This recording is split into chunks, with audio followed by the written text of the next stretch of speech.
77 year हो गए पाकिस्तान को बनाए हुए। मैं लोरलाई, मुर्गा किब्ज़ई टू मुसाखेल, द्रुक एंड तोसा, ये एक रोड है जो कि बहुत तकलीफदेह है और मेरे ख्याल में बलूचिस्तान का सबसे शॉर्टेस्ट रूट जो है ना पंजाब को ये जाता है और मैक्सिमम 4-5 घंटे में आप लोरलाई से तोसा पहुंच जाएंगे 4 घंटे में। इसमें 2012 से ये रोड स्टार्ट हुआ है, इस पे काम स्टार्ट हुआ है जो कि 40% गवर्नमेंट ऑफ बलूचिस्तान और 60% फेडरल गवर्नमेंट इसको सपोर्ट कर रही है, लेकिन ये अभी तक इनकम्प्लीट है। इसमें पहले तो बजट का मसला आ रहा था और जब हमारे ये नए जो सेक्रेटरी साहब आए हुए हैं CNW के लालजान साहब, वो इस रोड पे बहुत मेहनत कर रहे हैं। अब मैं जो है ना गवर्नमेंट से ये रिक्वेस्ट करता हूँ कि इस पर थोड़ा सा अमन अमान का मसला पैदा हुआ है, ये मसला हल करके ब्लैक टॉपिंग भी शुरू है, इस मसले को हल करें।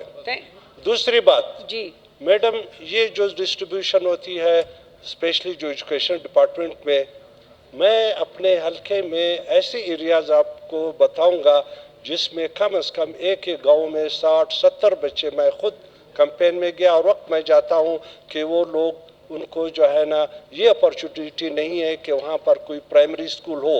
लास्ट ईयर भी मैंने तकरीबन 12-13 ऐसे गाँवों के SNEs जमा की थी, लेकिन कोई भी टीचर सैंक्शन नहीं हुआ। इस साल भी सुनाई की पॉलिसी है, जो स्कूल अपग्रेड हो रहे हैं उनको टीचर मिलेंगे और जो नए स्कूल है उनको ना कोई नया स्कूल खुलेगा। नेक्स्ट क्वेश्चन की तरफ जाना है, फिर आप लोगों की आगे लेट हो जाते हैं। मैडम स्पीकर, मैं ये रिक्वेस्ट करता हूँ कि इस साल स्पेशली जो हमारे मिनिस्टर फाइनेंस है शोएब साहब, हमारे जो मिनिस्टर फाइनेंस शोएब साहब है, ये इस साल जो नए स्कूल है, मैंने अभी बताया, आपकी तवज्जो नहीं थी हमारी तरफ, कि 100 बच्चे, 80 बच्चे मेरे हल्के में मैंने खुद देखे हैं कि वो लोग डॉक्टर साहब, अभी हम इसको यहाँ पे कंप्लीट कर रहे हैं। नहीं मैडम, मैं ये कंप्लीट करूंगा। उनको ये नए स्कूल खोलने चाहिए और नए टीचर देने चाहिए। ठीक, ये जो है ना बहुत इम्पोर्टेंट है। आपके पॉइंट आ जो गए, स्कूल अपग्रेड हो रहे हैं उनको टीचर मिले बेशक, लेकिन नए स्कूलों को टीचर मिलने चाहिए। मैडम, हमने भी इसी